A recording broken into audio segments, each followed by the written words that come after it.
অসহায় বন্যার তো মানে ভাঙন কবলে যে মানুষ বন্যায় কবলিত হয়েছে, পানিতে তলিয়ে আছে, বিভিন্ন অসহায় দুর্দশার ভিতরে আছে, তাদের মাঝে ওনার পক্ষ থেকে একত্রে ভালো খাবার খাওয়ানোর জন্য আমরা স্বেচ্ছাসেবক হিসেবে বানিয়াখালী বাজার থেকে আমি আমার স্টুডেন্ট এবং আমাদের আরও সিনিয়ররা আছে মিলে আমরা এখানে খাবার বন্টন করতে আসছি।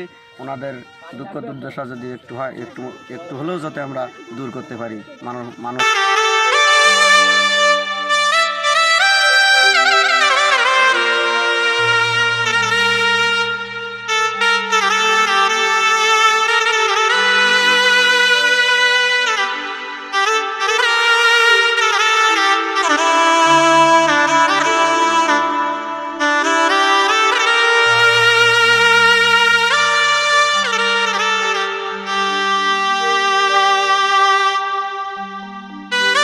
খুলনার পাইকগাছার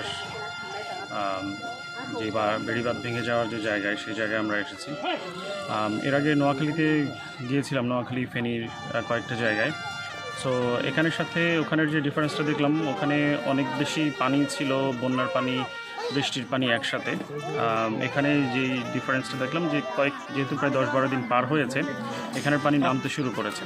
সো আসলে বন্যার তো কয়েকটা ফেজ রয়েছে, যে শুরুতে যেরকম শুকনো খাবারের প্রয়োজন হয়, এরপরে আসলে কুকড খাবারের প্রয়োজন হয়। সো আমরা এবারে মানে রান্না করা খাবারই নিয়ে এসেছিলাম। এবং ইন্টারেস্টিং ব্যাপার হলো যে মানুষ বলছিল যে তারা সবজি খিচুড়ি খেতে চায় না।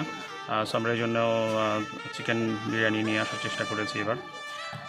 তো আসলে যেটা হয় যে বন্যার পরবর্তী যেই স্টেপ, মানুষজন অনেকেই এখানে ঘরবাড়ি হারিয়েছেন, ঘর ভেঙে গেছে, এবং তারা এই ভেড়ির উপরে এসে টেম্পোরারি শেল্টার নিয়েছেন। হয়তো এখানে ছোটোখাটো চুলা বানিয়ে রান্নাবাড়া করে খাচ্ছেন, কিন্তু পানি কমতে শুরু করতেই তাদের কিন্তু যার যার ঘর বাড়িতে ফিরে যেতে হবে, এবং সেই মেরামতের যে হেল্প, সেই জিনিসটা কিন্তু রয়ে যাচ্ছে। এবং আরও একটা ব্যাপার হচ্ছে যে প্রায় 2-1 বছর পরই এই ধরনের বেড়ি ভেঙে এই এরিয়ার মানুষ যেভাবে সাফার করছে, এই বেড়ির একটা পার্মানেন্ট সলিউশন আসলে দরকার, যাতে সঠিকভাবে জিনিসটা মেরামত করা হয় এবং এই মানুষের এই প্রতি 1-2 বছর এই দুর্ভোগ, এই ভোগান্তি যাতে না হয় আর কি। সো আমি সংশ্লিষ্ট প্রশাসন তাদের দৃষ্টি আকর্ষণ করব যাতে এই জিনিসটার একটা পার্মানেন্ট সলিউশন ওনারা এবার করেন।